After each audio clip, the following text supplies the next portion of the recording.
Welcome back to another episode of the Savvy Luminary. In this episode, it's all about intuition. In fact, I really wasn't even going to be talking about intuition on what I had planned for this upcoming episode, but my intuition was loud and clear and said, Leslie, it's time to talk about it. So here we go. Tune in so we can start an intuition revolution. Welcome to the Savvy Luminary podcast, Astrology for Entrepreneurs. I'm your host, Leslie Tagorda, creator of the Astrobrand Method, business astrologer, brand designer, author, and Aquarius boss woman. I help visionary spiritual entrepreneurs and impact makers like you illuminate and amplify your unique star powers so you can be the luminary you were born to be. So I don't know if you're like me, but I often get my best ideas in the shower. I actually plan this as part of my day that I go for my morning walk after I drop off my son. And before I get ready for work, I go and take a shower, a nice hot shower. And the ideas just start downloading, right? This probably happens for you. And so this morning, as I got into the shower, because as you know, I don't batch record these podcasts. I'm just like shooting from the hip. Jeff is preparing them and editing them like just to be released the very next morning. And as I was preparing for this episode, my plan was that I was going to be talking about the Scorpio archetype, and Scorpio archetype, all about trust and intuition and authentic power and spirituality and all of these wonderful things. And there's a thing in my intuition that said, Leslie, you need to talk about intuition.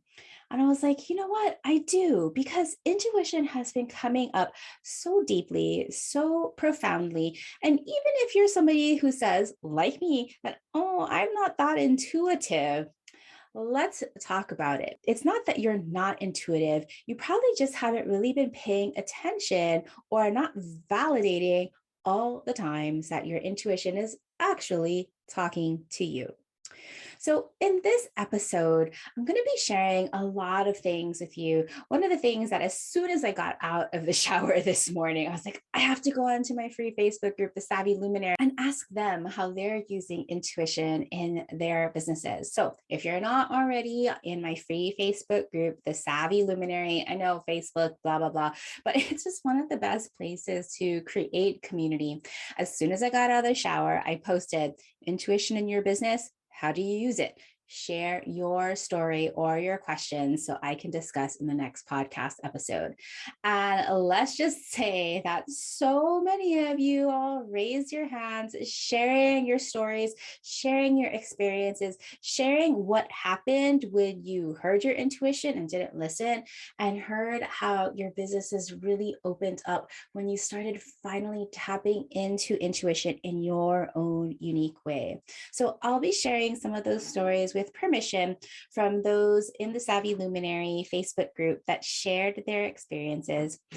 I'm also going to be talking about how intuition can show up in your business, how to differentiate your intuition versus just limiting self-talk or fear. All of those voices. How can you trust? How do you learn to trust which ones? I'll also be talking about the different tools that you can use to access intuition and look at, of course, the astrology and how I recognize intuition in someone's chart. So remember, you, my dear, you have intuition and it is loud and clear. And I want to show you that you get to choose to use it in your business, and that you don't have to be in the closet. There's never been a time to be more open about using your intuition. I really do believe that we are on the cusp of a revolution that's starting with intuitive trust and listening. So let's dive in. So I've had my eye and my mind on the future over the last few weeks, preparing for 2022 in the stars, looking at the winter solstice. I've been really focused on the far out vision. And, of course, that's harnessing all of my Jupiter and Aquarius and Sagittarius energies. I'm always looking at the future. But the thing that is completely in the future, at least through 2022, is this what what I'm calling kind of this spiritual awakening. Now, if we just pull ourselves back to the present moment as we are currently in this place of Scorpio season where we are connecting to the spiritual world and having more access to our ancestors and participating in Samhain and Halloween and Day of the Dead, all of these things, we are closer to our intuition than we are at any time of the year. And you might have noticed in your own business that these synchronicities, these kismets, may be just coming at you wherever you're prepared in your life. Like you're being thrown all of these sticks, so to say, like in a good way. Like if you're like this happy, excited dog saying, throw me the stick, throw me the stick. And Spirit's like, here you go, what you wanted, go grab the stick. And I really honestly feel that. I know just being an astrologer, I am surrounded by so many intuitive people, and I am really reluctant to call myself intuitive, although it plays a really big part, and I'll talk a little bit about that. But with my mind on the future, I shared this story where Tracy Neely, who is one of my clients, and she is an intuitive, she was like, Leslie, there's somebody coming to you and she's going to work for you and she's going to help you with your copy. And she's really funny and she's really witty and really smart and just has this real knack at astrology. Well, welcome to Crystal Duan, who is my new copy editor. And she's just been like, just taking my ideas and taking my thoughts and just running with it in this beautiful way. And we've been working together now for a week. But the first task that I had her do for me was to edit my November business Starcast. And what I was doing when I was writing the Starcast is I would have these like massive downloads, these massive insights. So we're in Scorpio season and Mercury is going to be moving into Scorpio just for a couple of weeks in early November. Remember last year in 2020, like Mercury spent so much time in Scorpio because it had a retrograde cycle in there. So Mercury was in Scorpio, I think like 6 or 8 weeks, a really, really long time where we were really given the opportunity to rethink our intuition.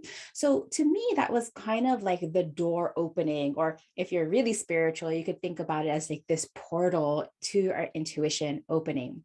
Now, this year, as Mercury zips through, it's only going to spend a couple of weeks in Scorpio. But when I'm looking at the November forecast, and I'm going to share the highlights in the next episode, I really see this opening as really starting this revolution where we are starting to empower our intuition and our emotional senses, all of this soft power in our lives, and we're bringing it out of the closet. I mean, anytime you go onto Instagram nowadays, and maybe that's just because I'm in my astrology bubble, every person is using tarot cards or different decks or astrology or lighting candles, or I love the I Ching. We see everybody using all of these intuitive tools, even if they're doing like really pragmatic business things like accounting or being a lawyer or something like that. There's all these intuitive hits. I swear, the last week is just every single day. Once these doors open, once your tap is open to receiving intuitive information, it's like this beautiful godsend. And that's why I know that there are certain people who really do have these like finely tuned psychic gifts. They actually have to learn how to turn this tap off. Otherwise, this information just comes forth. So last week, another story that I didn't share with you was last week I got a phone call, and nobody really uses the phone anymore. And my phone started ringing, and then it was like a number from San Diego, and I didn't really recognize the number. And I was looking at the phone going, is this spam? No, pick up the phone, Leslie. I was like, oh, okay. So I picked up the phone, and it was Kristin Roberts.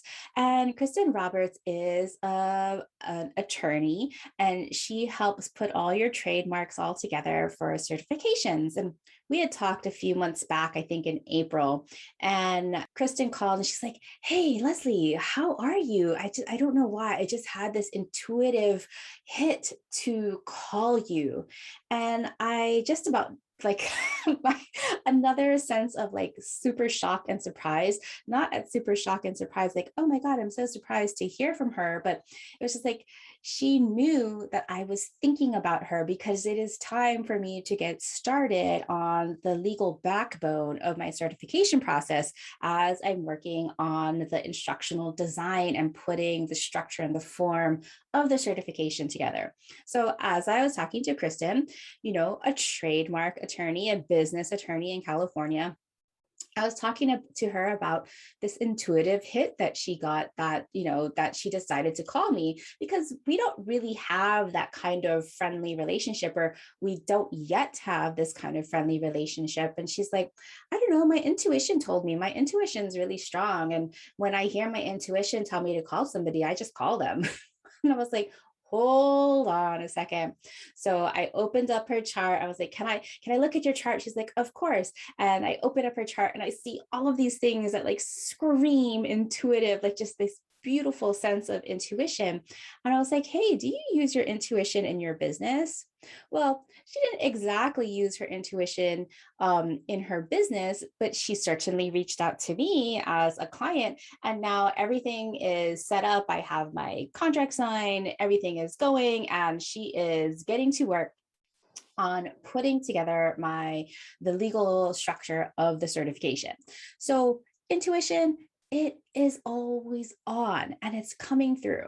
So backtrack back to that November, and then Crystal, who came into my life, and just everything happened so fast and it was just like so wonderfully harmonious.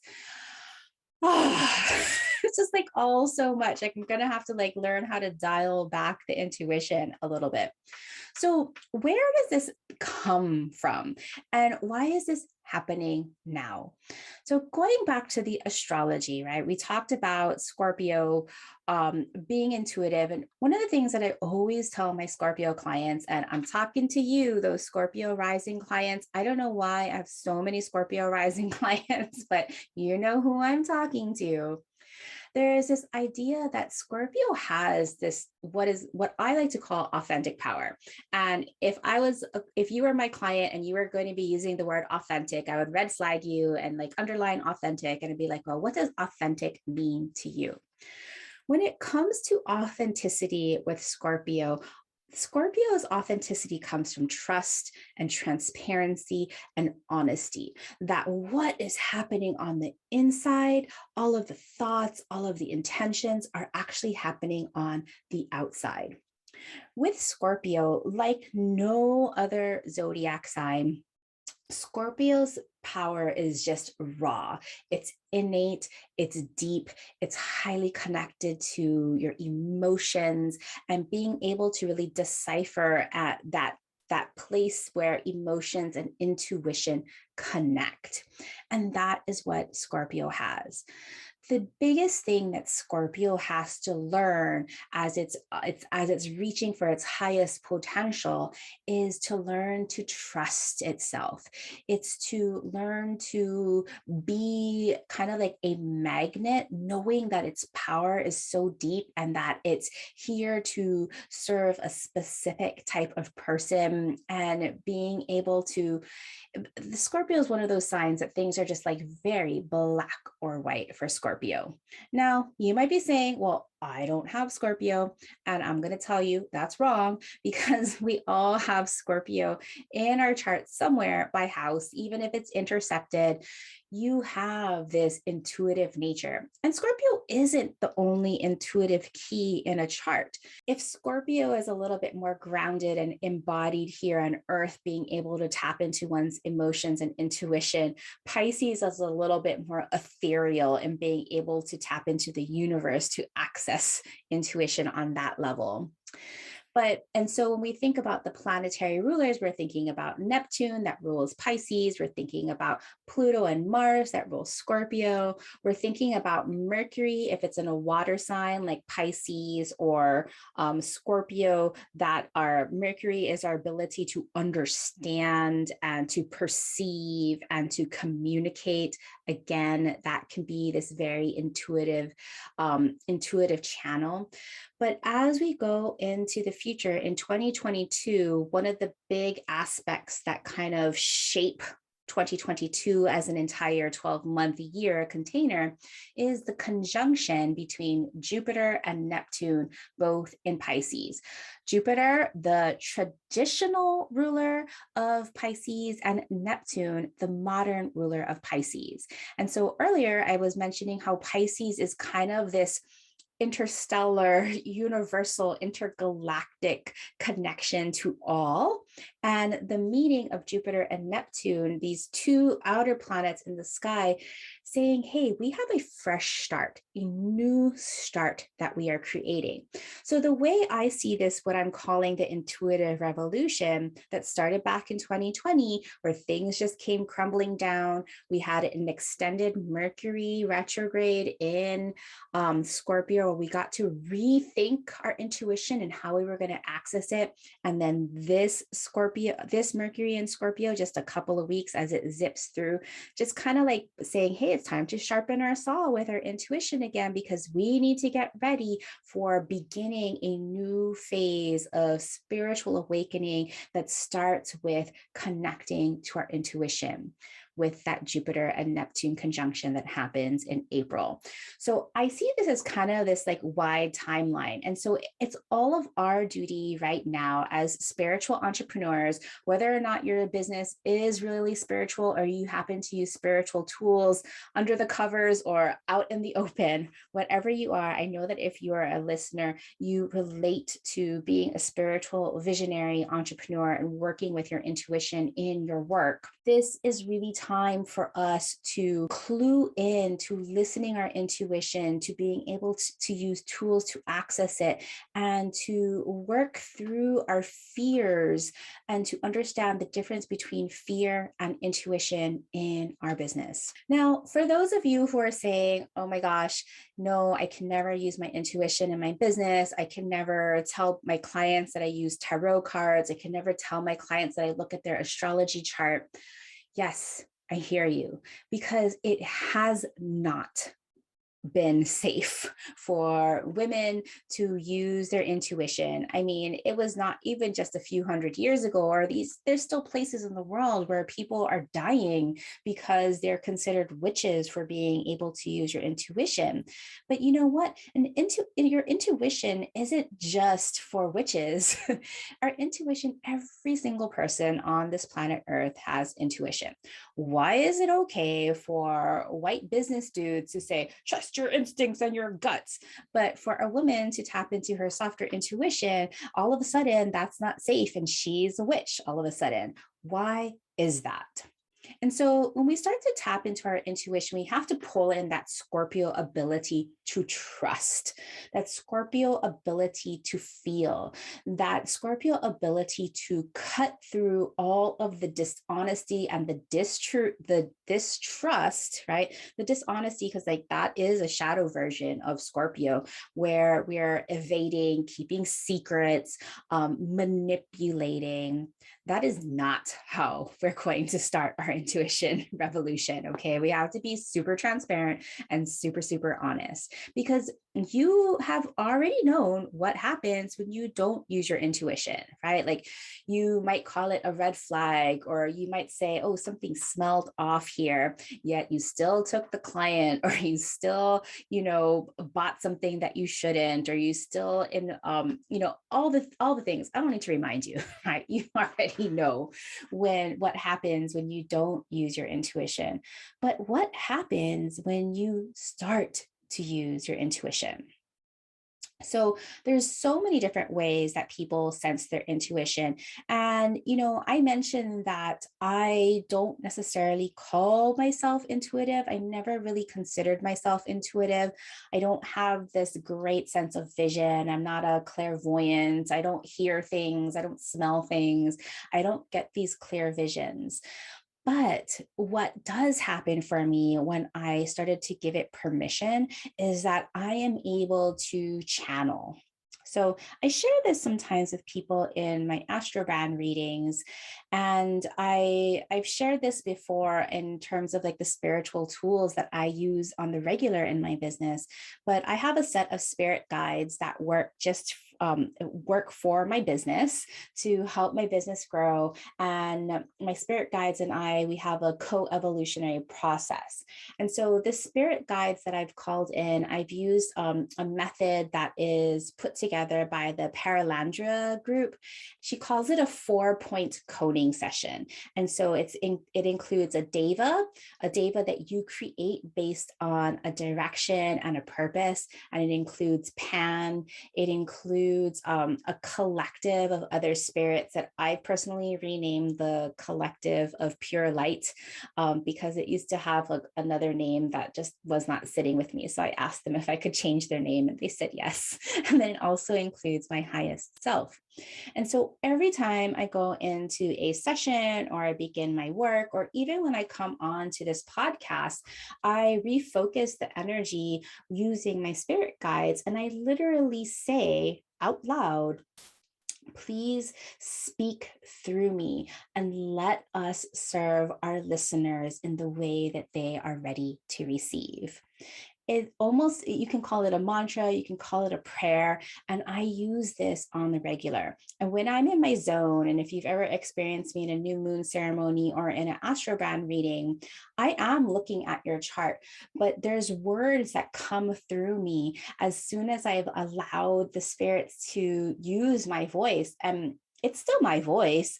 And I don't exactly know where the words come from, but they always hit. Okay. They always reach their intended target. Is that the right word? That is not the right word.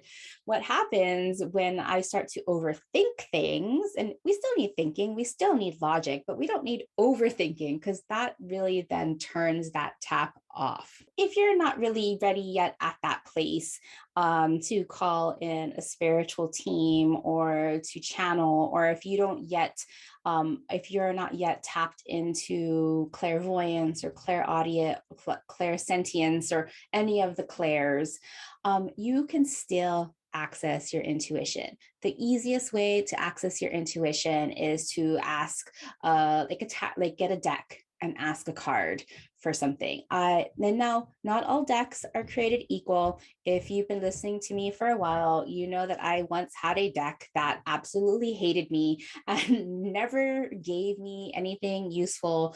And, there were some of my friends and clients said, well, you're just skirting around things and you're not coming face to face with things. And that was just bullshit. Like, there was no way. This deck was just full of anger. And when I was talking to Colette Baron Reed, who's created over 15 oracle decks, I talked to her about this phenomenon, and she said, oh yeah, she's seen that a lot too. And she said it often happens when the deck creator didn't have pure energy or pure intentions, and that energy gets passed into the lexicon of that oracle. And so some of the decks that I just regularly go to are some of Colette Baron Reed's decks. I find them very helpful. They don't even speak in metaphors. They speak in exact language. It's really uncanny about how every time I pull a card, and usually I'll ask some kind of open-ended question is, what is the energy that I need to bring to this today? Or what is the next step that I need to take to accomplish X, Y, or Z? And her decks are always like right on the spot for me. Now, if you don't have access to a deck, you can use the I Ching, and you can find an I Ching calculator online, and there's all kinds of different write-ups.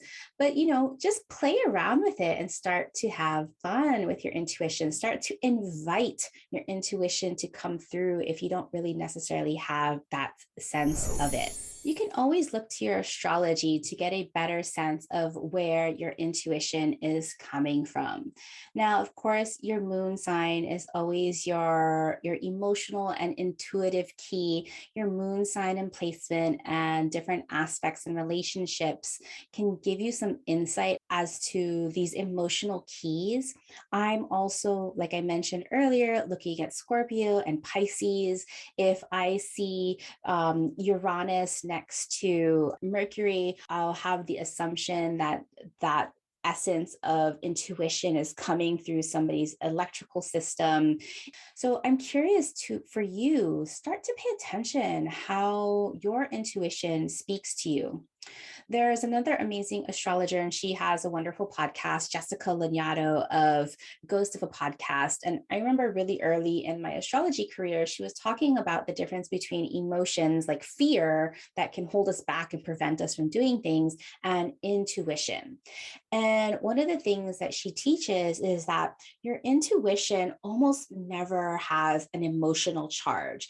Even if it's trying to warn you about something, the emotional charge won't be like kind of frantic. It'll get louder or be amplified somehow so that you pay attention more so than get angry or get fearful or get sad. So start paying attention, especially when we come into the middle part of November as Mercury is going through Scorpio. You'll have this ability to tune into your intuition. And if you want some referrals on some people that help you develop your intuition, I have so many people that I can refer you to. So just reach out if you want to develop that part of you even more, because you have it. And sometimes we just need permission to use it. I had another client and she had her Scorpio moon right at her midheaven at the very top of her chart. And I was like, so how does your intuition talk to you and what is it saying? And she pretty much lost it because she was like, how did you know? And because she had spent her entire life hiding it. She came from a pretty conservative Christian family that really thought that her intuition was dangerous and was always telling her to stop it and not believe it and not talk about it. But she was so highly gifted. She had the gift of vision. She had the gift of hearing. She had the gift of knowing.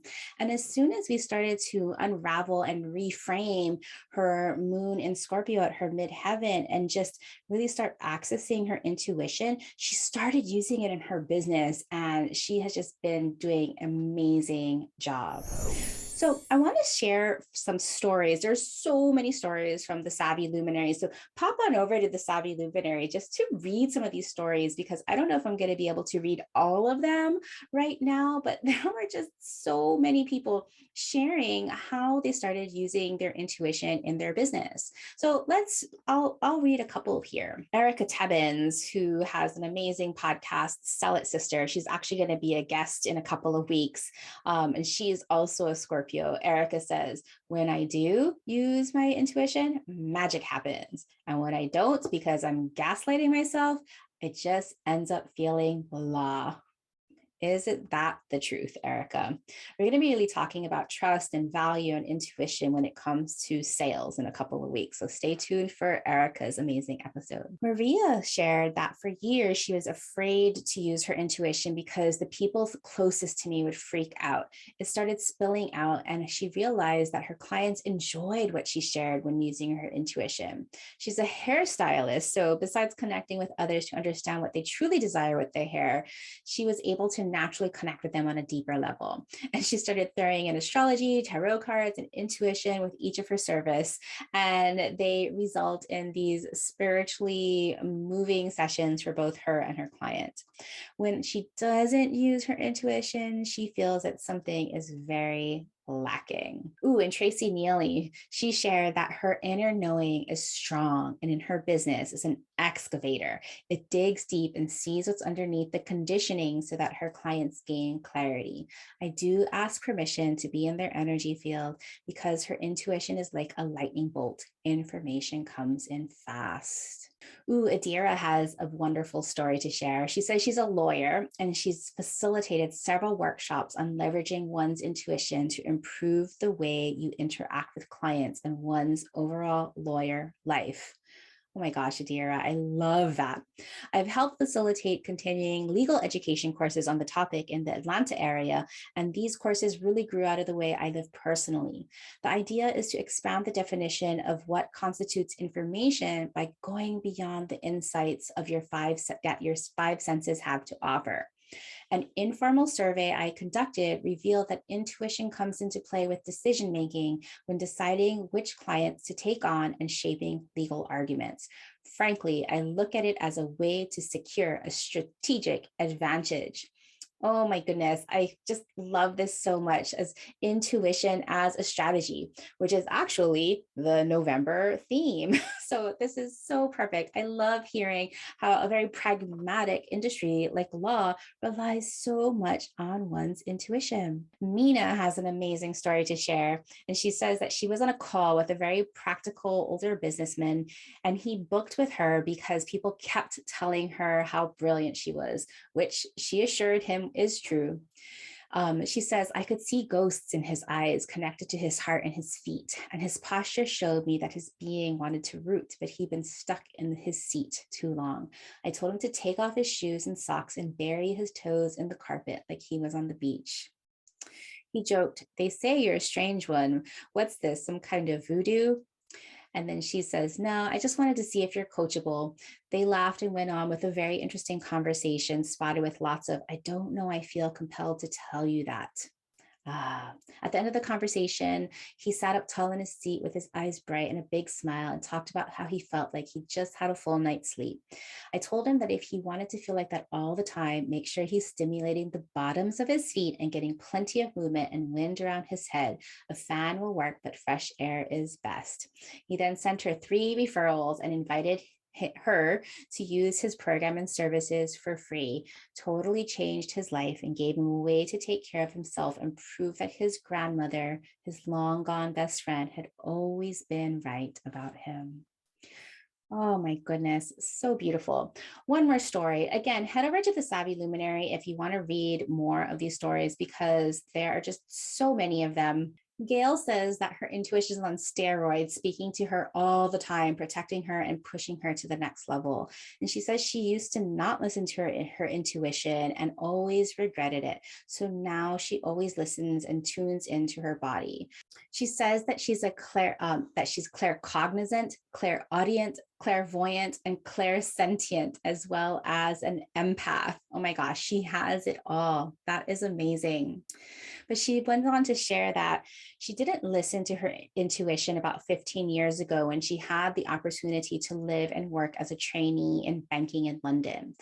It looked like on the outside that she hit the jackpot, but she knew something wasn't right and she couldn't put her fingers on it. However, she convinced herself that this opportunity was gold, that she couldn't miss it. 3 months later, in London, in a new country, the internship was gone, and she found herself alone in London without friends or family, looking for her first job abroad. She admits that she's happy where she is now, but she always regretted not having listened to her guts. She didn't have the confidence to trust into her intuition at this time. And I know that this is resonating with some of you. So, how are you hearing your intuition? Pulling out a tarot deck or an oracle deck and creating a relationship with it and start asking it some open questions, or getting really quiet and listening to that little voice in your mind or your heart or wherever it comes from. Again, your moon sign is going to show you probably how you're interpreting your intuition. So for example, if you have a water moon, you probably get emotional hits. If you have a fire moon, you might get inspirational hits. Just a suggestion. You can look at where you have Scorpio or Pisces in your chart, see if you have planets there or if those are on angles. I know you have intuition somewhere. Now, yes, you can use intuition in your business and you can choose whether you want to keep it under the covers and using it just in your own processes, or if you want to start expanding it out and sharing that you're actually using intuition as a strategy and a tool in your business. However you do it, I want you to start sharpening that intuition of yours, because over the next year, we are starting a revolution. Please share with me how intuition comes for you most. Share it on Facebook or Instagram or DM me or email me. However, I want to hear your stories because together we are going to create a new spiritual awakening where we're taking our intuition out of the closet and we are using it to change the world in a more beautiful, better way. All right, luminaries, thank you for letting me ramble and go off on a tangent for this episode. I hope it serves. Until soon, bye. If you love this podcast, please consider doing me a favor and heading over to Apple iTunes and leaving me a rating and review. Your rating and review helps this humble podcast get seen and found by more listeners like you. Please share the love.